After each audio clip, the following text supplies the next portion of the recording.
უკვე 4 კვირა გავიდა ჩემი 6 თვიანი ტრანსფორმაციიდან. მე-4 კვირას ტრენერის garaში დავრჩი. ვიკო 3 კვირით ამერიკაში გაფრინდა, რადგან მას აქვს ფანტასტიკური მიღწევა. ის CrossFit-ის მსოფლიო ჩემპიონატის ფინალში მოხვდა. რაც იმას ნიშნავს, რომ ფაქტიურად მთელი თვე ვიკოს garaში მომიწევს ვარჯიში. შესაბამისად, რადგან ძალიან დიდი პასუხისმგებლობა არ მაქვს, გადავწყვიტეთ 1 კვირით ყვარლის ტბაზე წავსულიყავი. თუმცა ეს იმას არ ნიშნავს, რომ ვარჯიშზე ან კვებაზე ხელი უნდა ავიღო.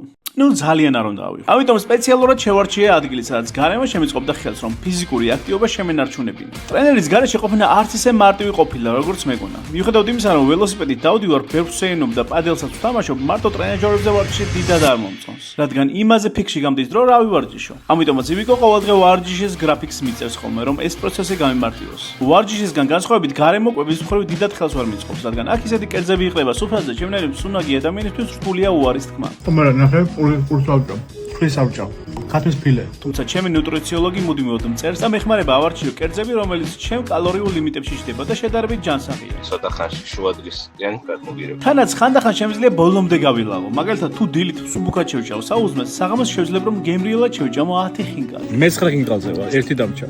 გაილოცო ჯანსაღი კვება რა. მოკლედ, რაც არ უნდა იყოს, ვთქვი 2000 კალორიაში ჩავედიო და თუ ნაკლებსაც შევძლებ, ხო უკეთესი. როგორც კი ჩამოვალ, გავიკეთებ InBody ტესტს და იმედია ეს ტესტი ცხიმთან ერთად მუცელში ხინკლის კუჭებსაც არ დამეთვლის. ამ შედეგს მე და სანდრო ერთად ვნახავთ და დავგეგმავთ მომდევნო თვის მიზნებს, რომ კლების პროცესი კიდევ უფრო გავაუმჯობესოთ.